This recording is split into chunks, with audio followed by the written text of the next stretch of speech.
नमस्कार दोस्तों, स्वागत है आपका आपके अपने YouTube चैनल पर। तो दोस्तों, राजस्थान पुलिस के पेपर कंडक्ट हो चुके हैं और बड़ी संख्या में छात्रों ने इसमें भाग लिया है। अब दोस्तों, कट ऑफ को लेकर काफ़ी सारे स्टूडेंट के कन्फ्यूजन आ रहे हैं। नॉर्मलाइजेशन को लेकर भी कमेंट कर रहे हैं कि सर हमारी शिफ्ट का पेपर कठिन आया था। अगर आप देखोगे दोस्तों, तो मैं यहाँ पर थोड़ा बता देता हूँ कि जो पेपर 14 सितंबर को फर्स्ट शिफ्ट में हुआ था वो थोड़ा हार्ड रहा था सबसे ज़्यादा। और वहीं 13 सितंबर को जो पेपर हुआ था एक शिफ्ट में, वो नॉर्मल था। और सेकंड शिफ्ट का इजी था जो 14 सितंबर को हुआ था। यानी कि दोस्तों, हार्ड शिफ्ट का जो पेपर आया था वो 14 सितंबर को फर्स्ट शिफ्ट का आया था। तो ऐसे में दोस्तों आपको बता दूं, इस भर्ती में नॉर्मलाइजेशन नहीं होगा।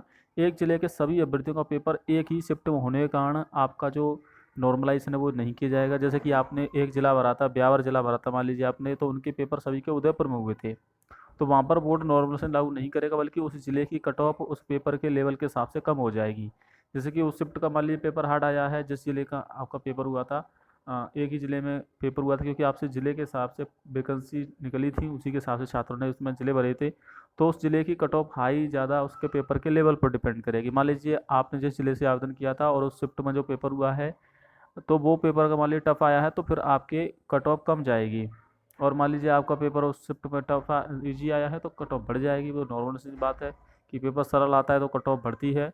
तो इस प्रकार से दोस्तों, कट ऑफ तीनों शिफ्ट की अलग अलग रहेगी। अब क्या कट ऑफ रहेगी मैं थोड़ा सा आपको समझा देता हूँ दोस्तों, क्योंकि कट ऑफ को लेकर काफ़ी सारे स्टूडेंट के कन्फ्यूजन थे। देखिए, अगर आप जनरल कैटेगरी से हैं और आपने 13 तारीख की शिफ्ट में पेपर दिया था, तो जनरल में लगभग 110 तक कट ऑफ जाएगी। पेपर काफ़ी ईजी था। ओबीसी में आपकी 108 क्वेश्चन, ये क्वेश्चन बता रहा हूँ मैं 150 में से दोस्तों, यानी इतने क्वेश्चन सही हैं तो आपका सिलेक्शन पक्का है। वहीं दोस्तों, अगर मैं बात करूँ यहाँ पर आपकी एससी कैटेगरी की, तो एससी कैटेगरी में भी लगभग आपकी 106 के आसपास रहेगी। और एसटी कैटेगरी में 100 और लगभग 100 से 102 के मध्य में कट ऑफ जाएगी। क्वेश्चन में है ये कट ऑफ, यानी कि इतने क्वेश्चन सही है तो आपका सिलेक्शन हो जाएगा। और वो भी 50,000 छात्रों को चुना जाएगा फिजिकल टेस्ट के लिए, क्योंकि 10,000 पद हैं 5 गुना के हिसाब से। तो 50,000 छात्र चुने जाएंगे। वहीं ईडब्ल्यूएस की बात करें तो 105 तक आप लेके चलिए। 13 सितंबर वालों की कट ऑफ है। अब मैं बात कर लेता हूँ कि 14 सितंबर को जिनका पेपर हुआ है, क्योंकि पेपर काफ़ी कठिन आया था। तो अगर आपके जनरल कैटेगरी में लगभग 100 क्वेश्चन भी सही हैं, 100 से 98 के बीच में क्वेश्चन सही है, 98 से 100 के बीच में, तो आपको फिजिकल टेस्ट के लिए बुलाया जाएगा। ओबीसी में भी अगर आपके 95 क्वेश्चन सही जा रहे हैं पेपर के लेवल को देखते हुए, तो आप यहाँ पर निश्चिंत रहिए। एससी कैटेगरी में आप 90 क्वेश्चन सही हैं और एसटी कैटेगरी में अगर 85 क्वेश्चन सही हैं तो ये काफ़ी अच्छा स्कोर माना जाएगा।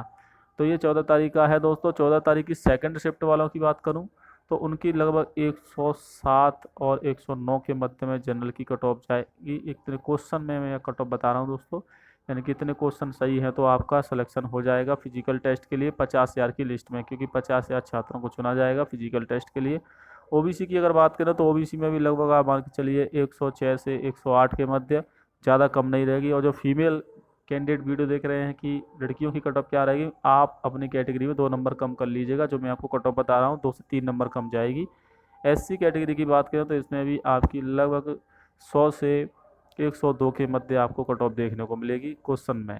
एसटी कैटेगरी में भी आपके अगर लगभग 95 से ऊपर क्वेश्चन सही हैं 14 सितंबर वाली शिफ्ट में, सेकंड शिफ्ट में, तो आपको फिजिकल कॉल आ जाएगा दोस्तों। तो ये जो कट ऑफ है वो आपकी पेपर के लेवल पर और ज़िले के हिसाब से बनेगी, यानी कि अपने अलग अलग ज़िले की अलग अलग कट ऑफ रहेगी। ऐसा नहीं है कि सबकी एक कट ऑफ बनेगी, ऐसा नहीं है। जो आपने ज़िला भरा होगा उसकी अलग कट ऑफ बनेगी, क्योंकि सभी छात्रों की एक ही शिफ्ट में पेपर कराई गई थी। जैसे कि किसी ने मान लीजिए एक ज़िला भरा है, जयपुर में ज़िला भरा है, तो उसके पूरे ज़िले में एक साथ ही पेपर हुआ है उनका, तो कुछ कौन सी शिफ्ट में हुआ है तो उसके हिसाब से उनकी कट ऑफ निर्धारित हो जाएगी। आशा करता हूँ वीडियो पसंद आए, वीडियो शेयर जरूर करें। जय हिंद, बंदे।